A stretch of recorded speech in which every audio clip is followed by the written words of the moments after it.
Mes chers amis partisans du président élu Donald Trump, j'aimerais partager quelques mots, des mots personnels, du fond de mon cœur. Les mots qui viennent du cœur touchent le cœur. J'espère que ces mots toucheront votre cœur depuis les profondeurs du mien. Tout d'abord, félicitations pour la victoire et le retour étonnant de votre candidat, qui est maintenant le président élu pour devenir le 47e président des États-Unis. Il y a certainement un sentiment d'exaltation, de joie dans la victoire, mais parfois la victoire pose ses propres défis, et souvent plus grands que les défis de la défaite. Vous ne voulez pas devenir arrogant? Vous vantez? Pointez du doigt? Rejetez les presque 70 millions de personnes qui ont voté pour Kamala Harris. Parce qu'à la fin de la journée, la vie n'est pas seulement la politique, pas seulement les élections. La vie concerne les valeurs que nous chérissons, l'amour, la lumière que nous apportons dans ce monde. Vous avez donc maintenant une opportunité, l'opportunité de transformer cette victoire en une victoire morale, en une victoire spirituelle, qui va bien au-delà de la politique, bien au-delà des politiques. Bien sûr, l'économie est importante, l'immigration, d'autres questions, la paix dans le monde. Ce sont des questions cruciales. Mais la plus grande est, pourquoi sommes-nous ici? Chacun de nous a été envoyé en mission dans ce monde pour utiliser vos compétences, vos talents, vos ressources, vos opportunités.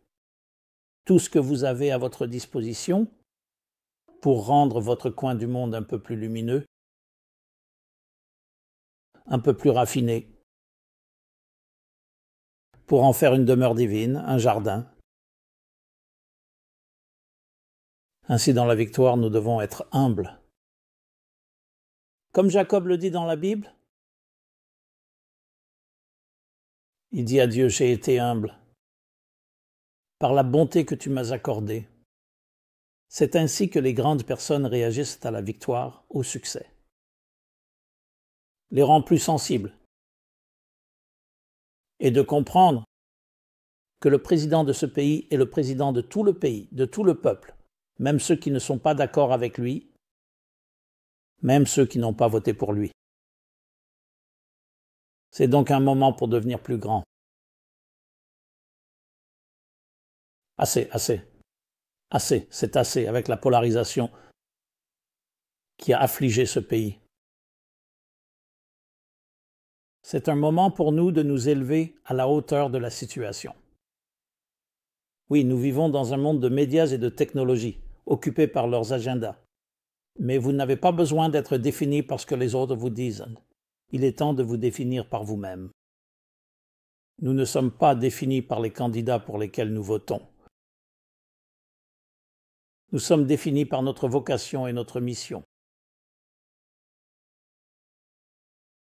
Donc, alors que nous venons d'une élection historique, c'est une opportunité de vraiment devenir beaucoup plus grand, de dépasser les accusations, qu'elles soient en attaque ou en défense, et de s'élever et devenir les personnes que nous avons été envoyés dans ce monde pour être. Agents divins, ambassadeurs apportant une réalité supérieure dans notre existence matérielle. Oui, tendez la main, peut-être, à certains des partisans de Kamala Harris. Essayez de trouver un terrain d'entente. Essayez de trouver un moyen de communiquer. Ce serait le signe d'une véritable grandeur. Au lieu de nous enfoncer et de nous enfermer dans plus de partisanerie ou de positions plus obstinées qui ne nous permettent pas de créer des synergies. Je ne suis pas naïf. Je comprends certains des problèmes impliqués. Mais néanmoins, la victoire, comme la défaite, est un moment qui fait ressortir soit le meilleur de vous, soit le pire. Puisse-t-elle faire ressortir le meilleur? Puissiez-vous briller. Que Dieu bénisse ce pays. Que Dieu bénisse le président. Que Dieu vous bénisse dans l'accomplissement de votre vocation. Et puissions-nous mériter ensemble de créer un monde où nous trouvons l'harmonie dans la diversité. Et pluribus unum. Parce qu'en Dieu nous avons confiance. Que Dieu vous bénisse. C'est Simon Jacob, du Centre de la vie significative, meaningfullife.com. Si ce message a du sens pour vous, veuillez le partager avec d'autres. J'aimerais beaucoup entendre vos commentaires, vos retours. Merci beaucoup. Encore une fois, que Dieu vous bénisse et que Dieu bénisse l'Amérique.